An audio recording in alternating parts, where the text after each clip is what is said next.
우리가 알듯 사무엘은 사울에게 기름을 붓습니다. 이스라엘의 초대 임금으로 기름을 붓는데, 그러나 사울이 곧바로 백성들의 인정을 받은 것은 아니었습니다. 사울을 인정하지 않는 자들이 있었습니다. 결국 사울은 자신이 왕에 적합한 사람임을 보여줘야 했고, 그러던 중 이 암몬과의 전쟁을 승리로 이끕니다. 그리고 비로소 백성의 인정을 받을 수 있었습니다. 이는 다윗 역시도 마찬가지입니다. 다윗도 사울과 동일한 길을 걷게 되는데, 기름 부음, 증명, 인정의 과정을 통해서 왕이 됩니다. 그리고 이 과정에서 또 수많은 위기들을 겪고 만나게 되는 것입니다. 다윗은 말로 다 할 수 없는 고난을 겪게 되는데, 그때 이제 그 출발점이 되는 것이 오늘 본문의 사건입니다. 우리가 지난주에 살펴봤듯이 다윗이 이 블레셋의 거인을 때려눕히죠. 그 거인의 목을 베입니다. 그럴 때 성경을 보면 그날 이후로 사울이 다윗을 주목하였더라, 그렇게 말씀합니다. 여기서 이제 주목하였더라라는 말은 눈여겨보다라는 말입니다. 특별히 죄나 악한 의도를 가지고 눈여겨보는 것을 말합니다. 왜 그랬나? 그 이유가 오늘 본문에서 설명이 되는데, 블레셋에 대하여 승리한 군대가 이스라엘의 수도 기브아로 돌아오게 되죠. 이때 이제 많은 사람들이 환영을 합니다. 성경을 보면 여인들이 이스라엘 모든 성읍에서 나와 노래하며 춤추며 소고와 경세를 가지고 왕 사울을 환영하는데, 이렇게 말씀하는데, 그때 여인들이 그런 노래를 부른 겁니다. 사울이 죽인 자는 천천히요, 다윗은 만만이로다. 여러분, 그럴 때 이 노래는 히브리시의 형태를 가지고 있죠. 우리가 알듯 고대 히브리어에는 띄어쓰기가 없습니다. 그리고 이제 모음이 붙여진 것도 주 7세기 마서로 학자들에 의해서 붙여집니다. 그 이전까지는 또 모음 표기법도 없었습니다. 그럼에도 우리는 이것이 이제 운문이다, 산문이다라는 것을 구분할 수 있는데, 까닭은 뭐냐면 히브리시의 특징 때문입니다. 히브리시는 평행법을 사용합니다. 평행법이란 첫 행에서 표현된 내용을 다음 행에서 다시 반복하여 표현하는 것을 의미하는데, 예를 들면 그런 것이죠. 재앙은 자기 머리로 돌아가고 그의 포악은 자기 정수리에 내리리로다 라는 것과 같이, 여러분, 첫 행에서 한 그 내용을 다음 행에서 다시 반복하는 것을 말합니다. 그럴 때 이 평행법에는요, 동의적 평행법, 반의적 평행법, 종합적 평행법, 상징적 평행법, 반복적 평행법 등과 같은 것이 사용되는데, 여러분, 사실 다 이게 이제 문학적 기교예요. 그럴 때 오늘 우리가 읽은 이 본문을 보면 그 이스라엘 군대를 환영하는 여인의 노래도 바로 이제 평행법이 사용되어지고 있습니다. 다시 말하면 이것은 문학적 표현이라는 거예요. 여러분, 사울이 죽인 자는 천천히요, 다윗은 만만이로다라는 말은 사울을 비하하고 다윗을 높이기 위해서 한 말이 아닙니다. 사울을 거부하고 다윗을 이스라엘의 왕으로 삼고자 이런 노래를 부른 것이 아니죠. 물론 사울에게는 1000, 다윗에게는 만이라는 숫자를 사용합니다. 하지만 이것이 곧 다윗이 사울보다 더 위대하다라는 뜻은 아닙니다.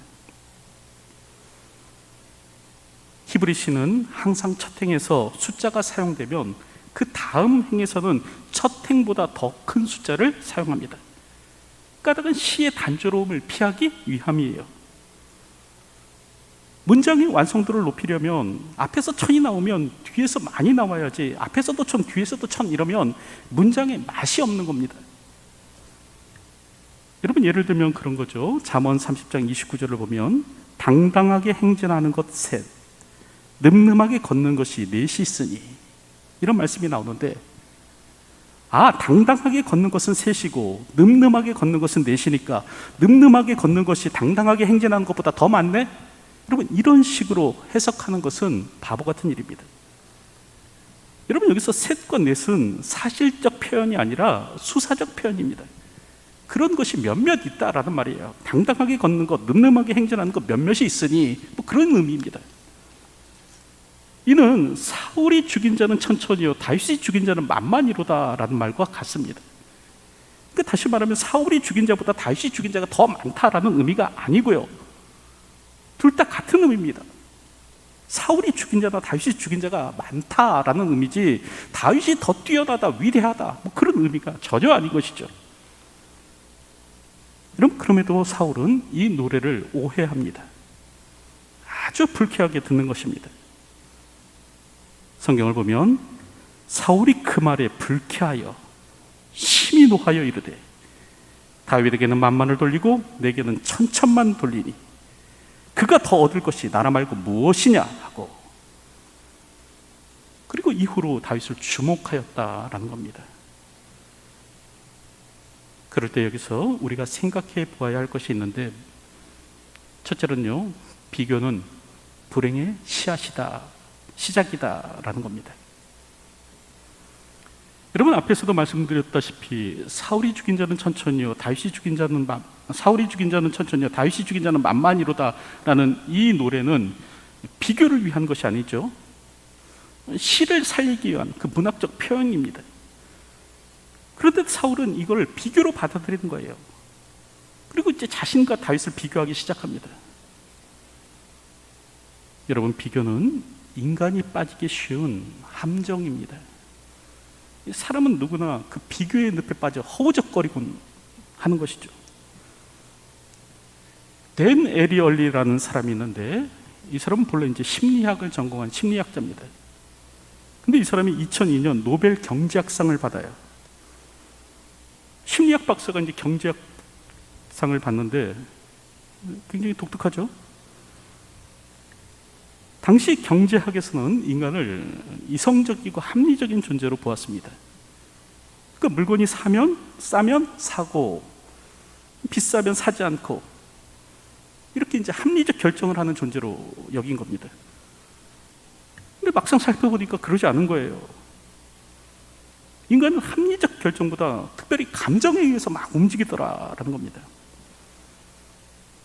이런 인간의 심리를 이해하고 이를 경제학에 접목시킨 사람이 있는데 바로 댄 에리얼리죠. 그는 행동경제학의 권위자로서 결국 노벨 경제학상까지 받게 됩니다. 그럴 때 댄 에리얼리가 하는 말이 무엇인가? 사람은 비교를 통해 판단한다라고 말을 합니다. 그러니까 자기 나름대로의 객관적 기준을 가지고 있어. 이 객관적 기준에 따라서 판단하고 선택하는 것이 아니라 비교를 통해서 판단한다는 거죠.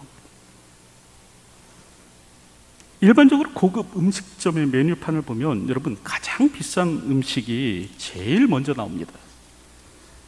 A코스 요리 40만 원, B코스 요리 25만 원. 그리고 이제 메뉴판 몇 장을 넘기면 점심 정식 4만 원, 뭐 이렇게 되어 있죠. 그런데 이렇게 되면 사람들은 상대적으로 이 점심 정식 값을 싸게 느낍니다. 대뜸 메뉴판을 피자마자 점심 정식 4만 원 그러면 와, 비싸다. 누가 점심을 4만 원이나 주고 먹냐? 뭐 이렇게 생각할 텐데, A 코스 요리 40만 원, B 코스 요리 25만 원 이라는 것을 본 이후에 점심 정식 4만 원 그러면 이게 그렇게 이제 비싸 보이지 않게 되는 겁니다. 그럴 때 이 음식점의 주력 상품은 A 코스, B 코스, 코스 요리가 아닙니다. 사실 이 음식은 별로 주문하는 사람도 없고 뭐 한 달에 팔아봐야 한두 개 팔리고 마는 겁니다. 사실 이 음식점의 주력 상품은 점심 정식 4만 원짜리죠. 그럼에도 불구하고 제일 먼저 보이는 곳에 40만 원짜리 코스 요리를 적어놓는 까닭은 뭐냐면, 인간은 비교를 통해서 판단하는 그런 존재이기 때문에 그렇습니다. 이 비교를 통해서 판단하는 그 심리적 특성을 이용하기 위함인 것이죠. 이 40만 원짜리 이 메뉴를 보면 그 다음에 4만 원짜리 이 점심 메뉴는 굉장히 상대적으로 싸게 보이는 겁니다. 그래서 이제 아무 불만 없이 4만 원짜리 음식을 사 먹게 되는 것이죠. 여러분, 이처럼 인간은 비교라는 도구를 통해서 판단합니다. 행동하거나 선택할 때 비교를 통해서 한다라는 거죠. 그런데 문제는 이러한 비교 때문에 사람들이 종종 불행해지곤 한다는 것입니다. 이 비교하는 심리 때문에 불행의 늪에 빠지곤 합니다. 우리가 알듯 불행한 나라는 가난한 나라가 아니죠. 여러분, 부탄은 국민소득, 1인당 국민소득이 2,000달러도 되지 않는다고 합니다. 매우 가난한 나라예요. 그럼에도 불구하고 국민 97%가 행복하다라고 말을 하던데 까닭이 뭔가, 여러분, 비교해도 그 격차가, 사람들의 삶의 격차가 그렇게 크게 나지 않는 겁니다. 다 고만고만하게 살아요. 다 고만고만하게 살아가다 보니까 뭐 비교할 게 없는 겁니다. 하지만 국민 소득의 격차가 큰 나라는 여러분 불행하다라고 그렇게 스스로가 생각하게 됩니다. 소득의 격차가 크면 클수록 국민들이 불행감을 느끼게 되는 것이에요. 우리는 조금만 더 부자가 되면 행복해지리라 생각하지만 여러분, 그렇지 않습니다. 행복은 물질에 달려있는 것이 아니라 비교에 달려있죠. 비교하기 시작하면 불행해집니다. 여러분, 오늘 본문의 사울을 보십시오. 언제 불행해지기 시작합니까? 남편을 다른 집 남편과 비교하기 시작하면, 또 자식을 이웃집 자식과 비교하기 시작하면, 내가 다니는 회사를 다른 회사와 비교하기 시작하면 여러분, 그때부터 불행해지기 시작합니다. 인간이 불행의 늪에서 빠져나올 수 있는 방법은 비교하지 않는 겁니다. 여러분, 그래서 고린도후서 10장 12절을 보면 자기로서 자기를 비교하니 지혜가 없도다, 그렇게 말씀합니다. 누가 지혜 없는 사람이에요?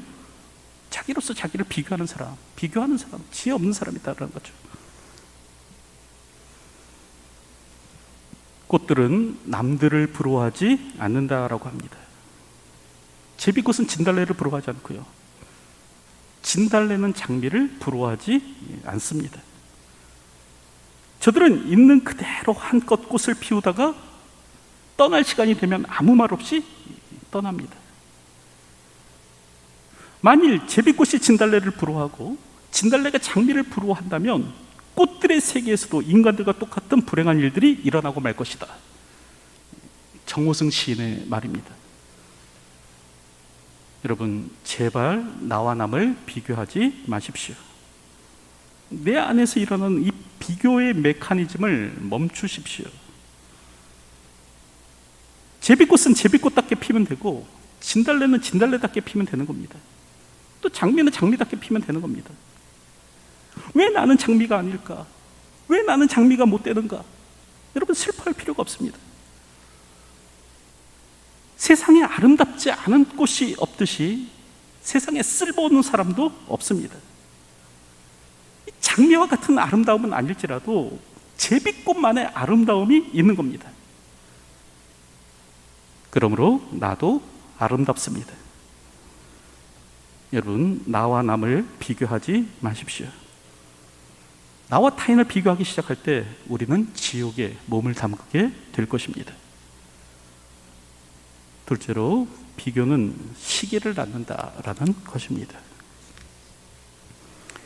오늘 성경을 보면 사울은 여인들의 노래를 비교로 받아들이죠. 그럴 때 하는 일이 무엇인가? 이제 다윗을 주목하기 시작했다라는 겁니다. 그럴 때 여기서 주목하다라는 말을요, 영어 성경이죠, NIV 성경은 jealous eye라는 말로 그렇게 번역합니다. 다시 말하면 시기하는 눈으로 바라봤다는 거예요. 여러분, 시기는 자세히 보다라는 어원을 지닌 인비디아라는 말에서 나온 것입니다. 시기란 무엇인가? 먼저 주목하여 보는 것에서 시작된다라는 것이죠. 성경은 악한 눈이라는 말을 가진 이 단어를 시기라는 말로 이렇게 번역합니다. 그러니까 악한 시기라는 말을 직역하면 악한 눈이에요. 승진의 소식을 듣고 기뻐하는 입사 동기나 아들이 명문대학에 입학했다는 소식을 듣고 활짝 웃는 이웃을 악한 눈으로 바라보는 것, 함께 기뻐하지 못하고 악의를 가지고 바라보는 것, 이게 바로 시기이죠. 그럴 때 성경은 시기에 대해서 뭐라고 말씀하는가? 잠언 14장 30절을 보면 시기는 뼈를 썩게 하느니라 라고 합니다. 여러분, 우리의 정신과 영혼을 파괴하는 것이 무엇인가? 시기입니다.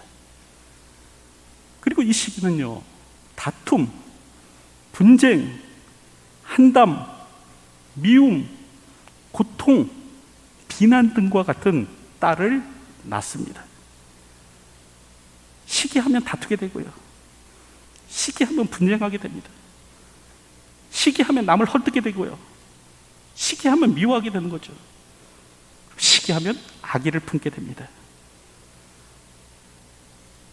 그래서 셰익스피어는 이 시기를 녹색 눈의 괴수라고 그렇게 불렀습니다. 여러분, 특별히 이 시기라는 것이 참으로 고약한 까닭은 뭐냐면 이것이 가까운 사람에 대하여 짓는 죄이기 때문에 그렇습니다. 여러분, 우리는 멀리 있는 사람, 잘 알지 못하는 사람을 시기하지 않습니다. 워런 버핏이 주식을 통해서 아무리 많은 돈을 벌어도 또 만수를 한 사람이 1조 원이나 하는 그 개인 우주 왕복선을 소유하면서 살아도 여러분, 우리는 그들을 시기하지 않습니다. 하지만 사천이 땅을 사면 배가 아파집니다. 여러분, 이처럼 시기의 대상은 가까운 사람들이에요. 그리고 오늘 우리는 종종 시기하면서 살아가죠. 시기라는 덫에 자주 걸리면서 살아갑니다. 이는 성경의 인물들도 마찬가지죠. 여러분, 가인을 보십시오. 가인이 동생 아벨을 죽이는데 왜 죽입니까? 표면적 이유는 그런 거예요. 하나님께서 동생의 제사는 받으셨지만 자신의 제사는 받지 않으셨기 때문에 그렇다는 거죠. 여러분, 그러면 이는 하나님께 가서 따져야 되는 겁니다. 하나님 찾아가서 하나님, 왜 동생의 제사는 받으셨는데 내 제사는 받지 않으십니까? 하나님께 따져야 되는 거죠. 그런데 가인은 그렇게 하지 않습니다. 동생 아벨을 죽이는 것으로 마무리를 하죠. 까닭이 무엇인가? 가인의 죄는 근본적으로 시기였기 때문에 그렇습니다. 동생 아벨을 시기하여 죽인 것이죠. 이는 요셉의 형들도 마찬가지입니다. 저들은 동생 요셉을 미디안 사람들에게 종으로 팔아버리는데 까닭이 무엇인가? 요셉이 아버지의 사랑을 독차지하는 겁니다. 결국 요셉을 시기하여 이 같은 일을 저지릅니다. 이는 아론과 미리암도 마찬가지죠. 모세의 형이요 누이였던 저들은 여호와께서 모세와만 말씀하셨느냐, 우리에게도 말씀하지 않으셨느냐 하면서 모세에 대해서 대적하는데 왜 그런 일을 하는가? 결국 시기 때문이었습니다. 여러분, 이처럼 시기는 사람들이 빠지기 쉬운 그런 죄입니다. 여러분, 우리는 시기를 주의하여 살아가야 하는데, 여러분, 이를 위해서 첫째로요, 우리는 사람의 인정이 아닌 하나님의 인정을 구해야 합니다. 사울이 다윗을 시기하여 주목하여 보기 시작한 때가 언제인가? 바로 백성들의 인정이 다윗을 향할 때였습니다. 여러분, 사울은 늘 백성들의 인정에 목이 마른 사람이었죠. 그런데 그 인정이 다윗에게로 향하는 겁니다. 그러자 녹색 눈의 괴수로 변하더라. 신자는 사람의 인정을 구하는 사람이 아닙니다. 신자가 누릴 참된 영광은 하나님께서 나를 알아주시고 인정해 주시는 것입니다. 오늘도 사람의 인정이 아닌 하나님의 인정을 구하며 사는 자가 되십시오. 사람이 아니라 하나님을 주목하여 볼 줄 알 때 우리는 시기하지 않는 자가 되는 겁니다. 둘째는 지체의식을 가져야 됩니다. 성경은 우리가 한 몸의 지체임을 말씀하십니다. 우리는 그리스도 몸에 서로 다른 지체라는 겁니다. 그럴 때 귀가 눈을 시게 하여 눈을 멀게 만든다면 여러분 어떻게 되겠습니까? 아무리 귀가 잘 들어도 결국 보지 못하는 사람이 되면 온전한 사람이 될 수 없는 것이죠. 우리는 다 한 몸입니다. 그래서 그가 잘 돼야 나도 잘 되는 거예요. 그래서 그가 행복해야 나도 행복할 수 있습니다. 우리는 독립된 존재가 아닙니다. 한 몸의 지체이죠. 타인의 불행을 은근히 기뻐하지 마시기 바랍니다. 지체의식을 가지고 한 몸임을 깨달아 알아 살아감으로 살아야 되는 것이죠. 셋째로, 여러분, 시기를 물리칠 수 있는 최종 무기는 사랑입니다. 시기가 타인의 불행을 보며 묘하게 기뻐하는 마음이라고 한다면, 여러분, 사랑은 타인의 불행을 함께 아파하는 마음입니다. 그럴 때 이제 토마스 아퀴나스는 이 사랑을 친구가 잘 될 때 기뻐하고 넘어질 때 아파하는 마음이라고 그렇게 정의를 하죠. 친구가 잘 될 때 기뻐하고 넘어질 때 아파하는 마음. 근데 우리는 반대로 살아가죠. 친구가 잘 되면 은근히 배가 아픈 겁니다. 넘어지면 왠지 좋은 거예요. 우리에게는 사랑이 있어야 됩니다. 그리고 바울처럼 우리에게 주신 성령으로 말미암아 하나님의 사랑이 우리 마음에 부음바 되사라고 기도해야 합니다. 시기를 극복할 수 있는 힘은 사랑에서 나옵니다. 그러므로 성령님께서 하나님의 사랑을 우리 마음에 부으시도록 기도해야 하는 것입니다. 이제 말씀을 맺으려고 하는데, 여러분, 다윗은 왕이 되기까지 험난한 시간을 보냈습니다. 그럴 때 그 고난의 여정의 출발점이 무엇이었는가? 바로 이제 비교에서 비롯된 사울의 시기였다라는 것이죠. 여러분, 비교는 오늘 우리를 불행하게 만듭니다. 또 시기는 오늘 우리를 괴수로 만듭니다. 오늘도 이 같은 사실을 기억하며 비교하지 않는, 또 시기하지 않는 그리스도인으로 이 땅을 살아가는 저와 여러분의 삶이 되어야 할 것입니다. 기도하겠습니다. 하나님, 비교하지 않는 자가 되기를 소원합니다. 시기하지 않는 자가 되기를 소원합니다. 오늘도 성령님께서 우리의 마음을 주장하여 주시사 우리 마음 가운데 하나님의 사랑을 부어주시고 비교하지 않는 자로, 시기하지 않는 자로 이 땅을 살아가는 저희의 삶이 될 수 있도록 인도하여 주시옵소서. 예수님의 이름으로 기도하옵나이다. 아멘.